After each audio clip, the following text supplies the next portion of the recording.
الاميبا والبراميسيوم تذكريهن؟ لا. انت مو علمي؟ أنا أدبي. بس كانت بالثالث متوسط، انا هم دارسها. من زمان جدي أتذكرها. شفت جدك كان عنده اميبا؟ البراميسيوم هذا اللي هيك مسوي وبشعرايه، شنو ذني؟ نباتات؟ ما أدري لا صدق. والله. هذا بالماء يعيش. بالمي. سمك. شلون نجحتي من السادس؟ 53. ما عدش 53؟ يلا باي باي. بس دقيقة بس دقيقة بس دقيقة وراح. بس دقيقة. لا اطلب موسيقى حزينة على هاي الحالة سويت. بس دقيقة بس دقيقة بس دقيقة يابا شنو راح؟ بشرة العالم. بس دقيقة بس دقيقة بس دقيقة ممكن دقيقة بس دقيقة. زين اكو سؤال الكل راح يوقع بيه. الغار اللي اختبأ به النبي وجتي الحمامة والعنكبوت شنو اسمه؟ ما تعرفي بالانبياء؟ اوكي نسأل على الفاشينيستات؟ يس. غار حراء؟ لا لا.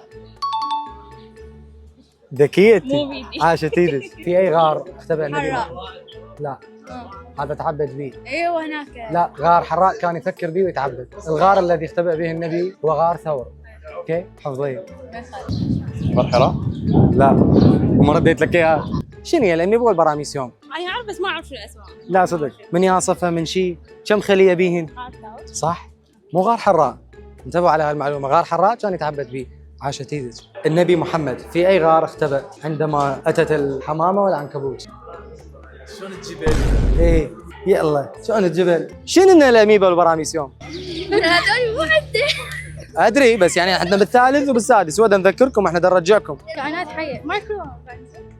اوكي كائنات حيه دقيقه. إيه. جواب صح بس دقيقه. شنو الفيلم؟ مطلوبين عشاريه. الاميبا والبراميسيوم تعرفوها؟ انهزموا. ايش بيه هذا الجيل؟ اسم الغار اللي اختبأ به النبي محمد وجبي العنكبوت. غار حراء. لا هذا الغار اللي تعبد به. لا لا مو واحد. اين اختبأ النبي؟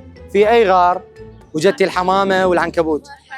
غار حراء. حراء غلط اسمه غار ثور. غار حراء كان يتعبد به. تخيلوا هاي المعلومه الكل ما يدري بيها عادي. يا اللي يقول حراء. اسم الغار اللي اختبأ به النبي وكان اكو حمامه وعنكبوت؟ صح غار ثور مو غار حراء. عاشت ايدك. شكرا.